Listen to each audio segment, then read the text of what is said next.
Hello viewers, welcome back to my channel MuleSoft-TechZone. So far we have covered two topics for MuleSoft for advanced users. So if you are new to MuleSoft, I would suggest please go through the sessions that we have uploaded under the playlist of MuleSoft for absolute beginners. So this is for advanced users, and yep, if you haven't followed me on YouTube, like I have two channels, one is MuleSoft-TechZone and one my personal channel Sravanlingam, and you can always find my assignments and other stuff related on www.sravanlingam.com. So without wasting time, let's go to the third topic. Today's topic is all about TLS. So basically the transport layer security, it's a protocol. So I'm going to explain the basic understanding of what TLS is, what is Keystore, what is Truststore.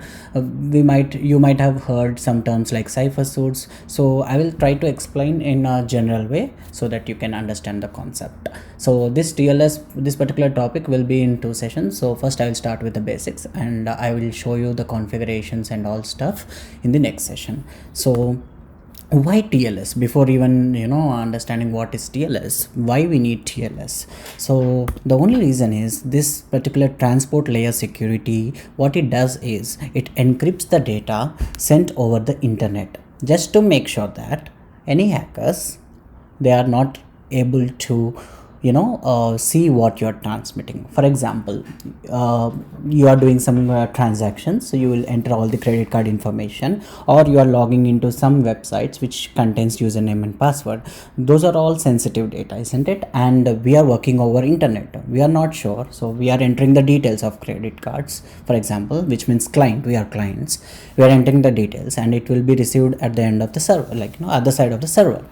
And in between, if you are not encrypting this data, there are chances that a third party, or we call it here for better understanding the hackers, would be able to see what you're sending. So just to avoid that, we will be using this TLS protocol so that they are unable to see what you transmit, which is particularly useful for private and sensitive information as discussed, like passwords, credit card numbers, and personal information. So that's the reason we need to use TLS.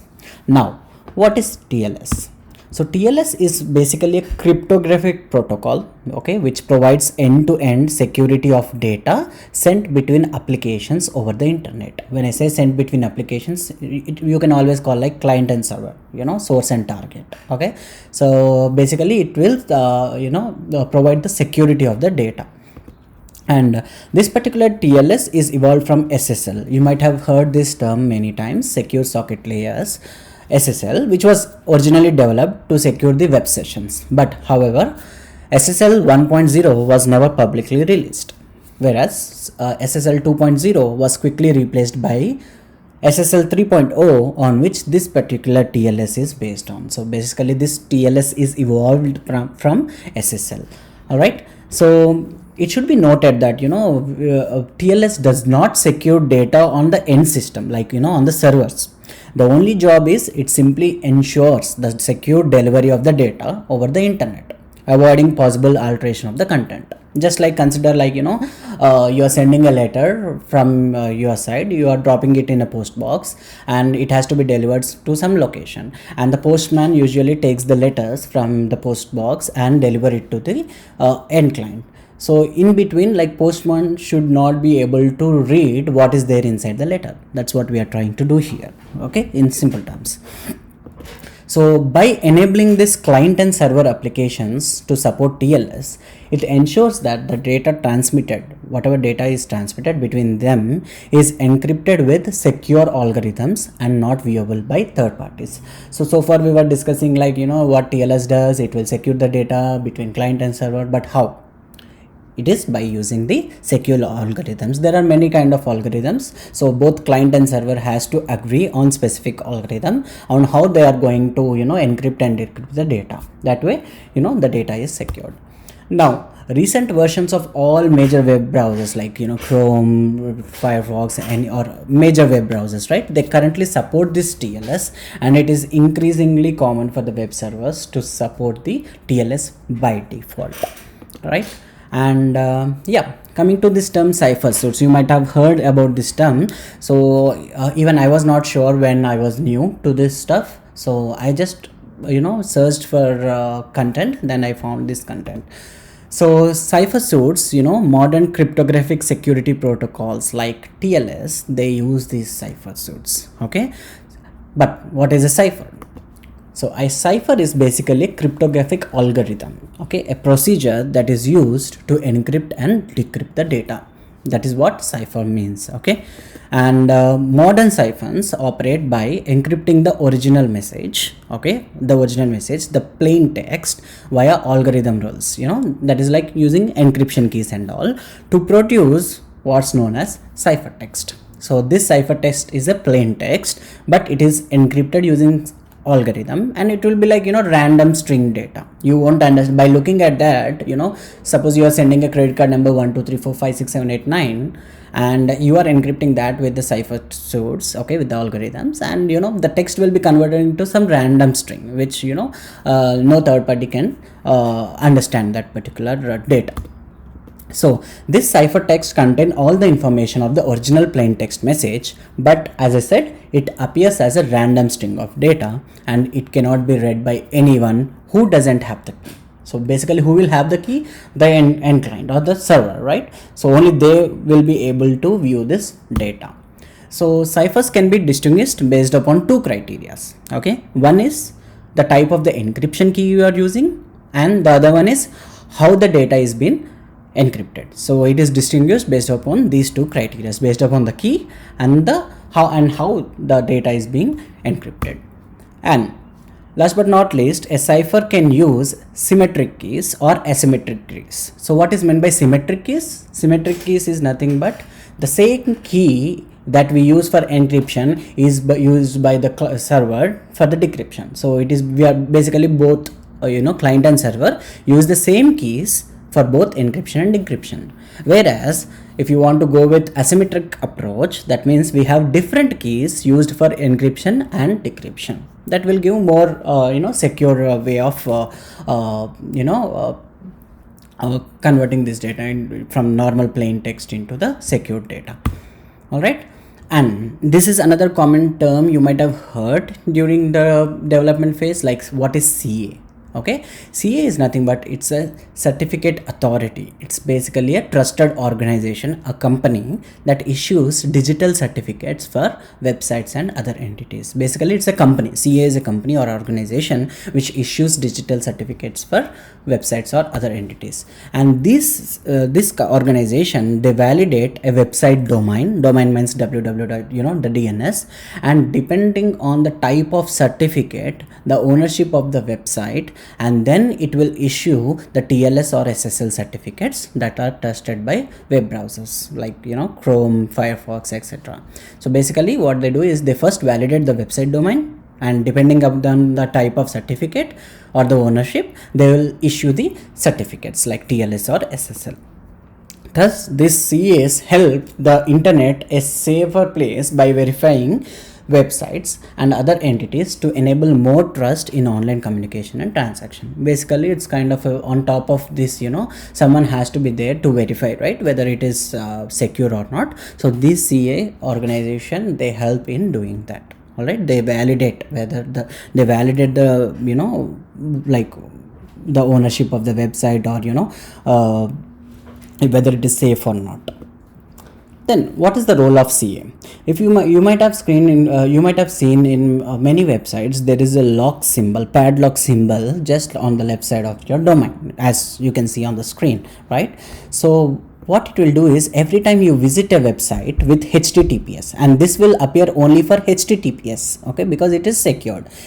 For HTTP protocol, no, you won't be seeing this, and you don't need Truststore or Keystore to have this. So whenever we are communicating within internal applications and all, you don't require HTTPS, but whenever you are exposing your endpoints or your domains to the outside world, it is always necessary that we have to go with HTTPS protocol. So here you can see a padlock in the URL bar. That means you are using a site that has been verified by CA. So whenever you see this padlock symbol, that means it is being verified by CA organization. Additionally, anytime you visit a site that says not secure, that means that a site has not been validated by CA or their validation has been expired. There are there might be two reasons. One is like this particular site has not been validated by CA, or the validation has been expired. So that is the role of CA basically. And any website that wants to display the secure padlock, for example, I expose a website or I expose a web service and I want this secure padlock to be displayed and enable HTTPS protocol, it needs to get a TLS certificate from that particular CA. So whenever you are working on in projects, right, you might be seeing that you might be working on the existing project, but if you're starting from scratch, then you have to work with the IT team or networking team of your organization to get these TLS certificates, or else they are the ones who will be having these TLS certificates, because they will go to CA and get it authorized for their domain. All right, so any website, if they want to show that secure padlock or to enable the HTTPS, we need to get those TLS or SSL certificates from CA. Before issuing a certificate, what this CA will do is it will basically verify the certificate requester's information. So the IT team or the networking team of particular organization, they will request they will request CA to get a certificate by providing some information, and that information will be verified by CA, like what is the site ownership, the name, the location, and more. There are more details. Basically, we are not going into deep, but I'm explaining the process on how you will get this TLS certificates. And once this CS validate the organizations and individuals to help ensure that only legitimate websites gets the TLS certificate. So it's not that CA will give these certificates randomly. It will validate the organization and the legitimate. It will give only to the legitimate websites. Okay, and there are over 100 different certificate authorities around the world that validate business and sites across the globe. It's not just CA, but there are 100 different certificate authorities which does that. Now that we have seen like why we need to use TLS, what is TLS, what are Cipher suits, what is CA, we have to know how TLS works. Take an example that there is a person who wants to send a secret letter to his girlfriend. Okay, so when he is sending this secret letter to his girlfriend, there is always a third party who can possibly look what is there inside that letter, because it's just a letter. He didn't secure it and he can open and read what is there, right? So in that case, what we need to do, right, we need to secure this letter, for example in this case, inside a box which is secured, and so we will keep that particular letter inside this box which cannot be opened by the third party, and he will send it to their girlfriend, right? So that no attacker can see what is there inside the letter, right? Now, coming to a real-time example, consider there is a client and a server who needs to send the information, as we discussed in the previous slides, that for example credit card information. So whenever he is sending information to server, there is a possibility that a hacker or the third party can view this information. So what to do? So we need to encrypt this particular data information, and the same key, or based upon the type of algorithm you are using, either you can use the same key or some different key, but that particular keys, both client and server should mutually agree on one set of keys, right? So that only the client and server can lock or unlock or encrypt or decrypt the data, right? In this way that we can eliminate the attack by the third parties, right? So how does it really work? Okay, that is called TLS handshake. Even if you heard about this handshake, sometimes when you see in the errors you will see this term handshake. So what does it really mean? So first step is, for example, the client hello. Okay, the client, which means your browser, sends a message, for example called client hello, to the server it wants to connect with. So this message includes the information like supported encryption methods and other preferences. So it is encrypted. And next, server hello. The server responds with the message says like server hello, that includes the chosen encryption method and other parameters such as digital certificate. So basically digital certificate is from the server side. So what is happening? First, client will be sending a message to the server, and server will respond with a message hello, which includes the chosen encryption method. So client is initially initiating the message on asking like server which algorithm you want to use for encryption. Then what again, this certification, certificate verification, what it does is the client, now the message came from server, so the client verifies the server's digital certificate to ensure that it is valid and issued by CA. Okay, and then what will happen, the client and server now exchange the cryptographic keys which will be used to encrypt and decrypt the data during the secure communication. So even before the fourth step, we are not immediately encrypting the data. There are three steps right before that. One is client will send a message to server will respond back saying hello, and these are the, this is the digital certificate I am having and this is the encryption method I'm using. Next, again the client will verify that digital certificate and then it will ensure whether it is valid or not.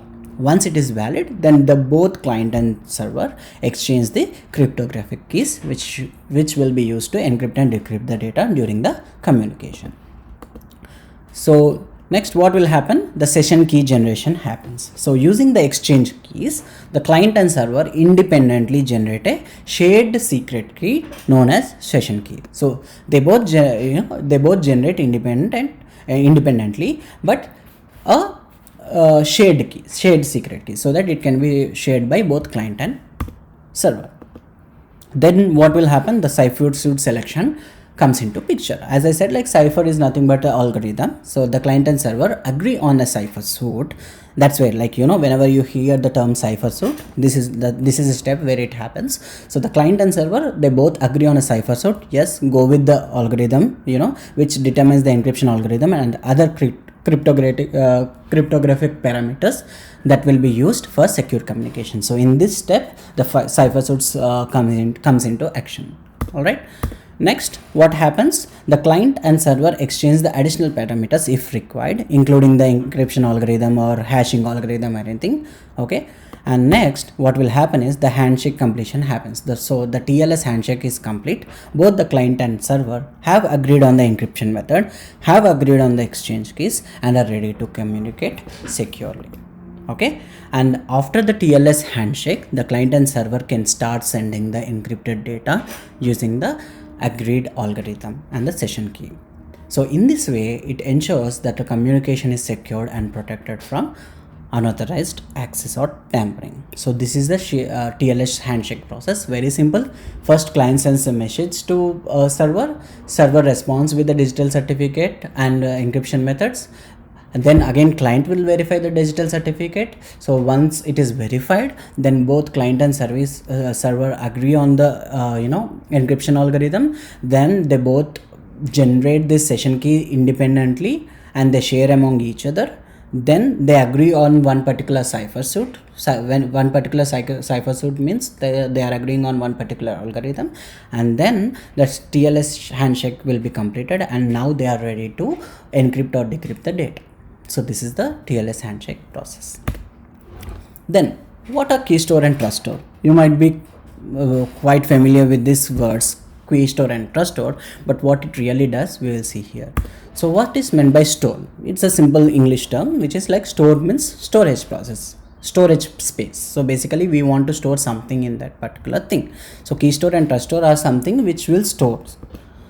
So what is Keystore doing is it stores the server's private key and certificate used for encryption and authentication during the TLS handshake.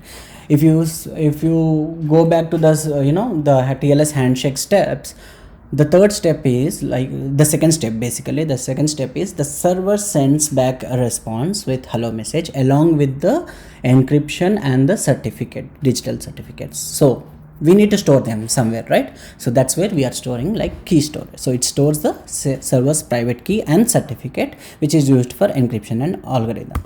And Truststore, what is Truststore? It stores the trusted certificates used to verify the authenticity of the third parties. Basically the digital certificates or the certificates approved by CA authorities. So basically Truststore is only to store the trusted certificates, whereas Keystore, what it is storing is the private key and certificate used for encryption. The combination of both Keystore and Truststore enables the TLS protocol to establish secure, encrypted and encrypted connections and ensure the trustworthiness of the communication.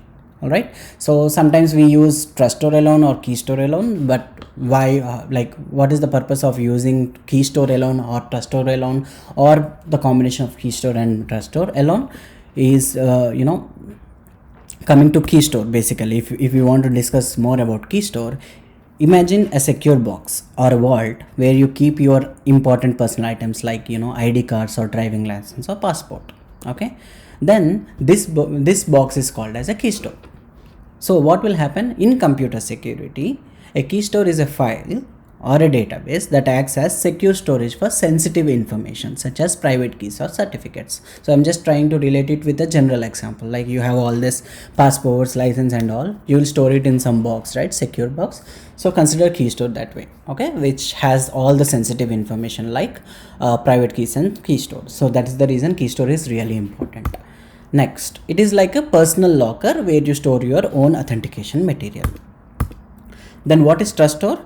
Now think that Truststore is collection of trusted references or recommendations. Okay, it's like a list of people or organizations you trust and rely on authentication. It's like kind of reference, And when it comes to in computer security, a Truststore is a repository of trusted certificates. So these certificates are issued by trusted authorities like government or well-known organization, and are used to validate the authenticity of the third parties. Okay, just like when we are joining a new company, they will be asking a referral, right? So then you will provide some referrals of the people whom you have worked earlier in those organizations.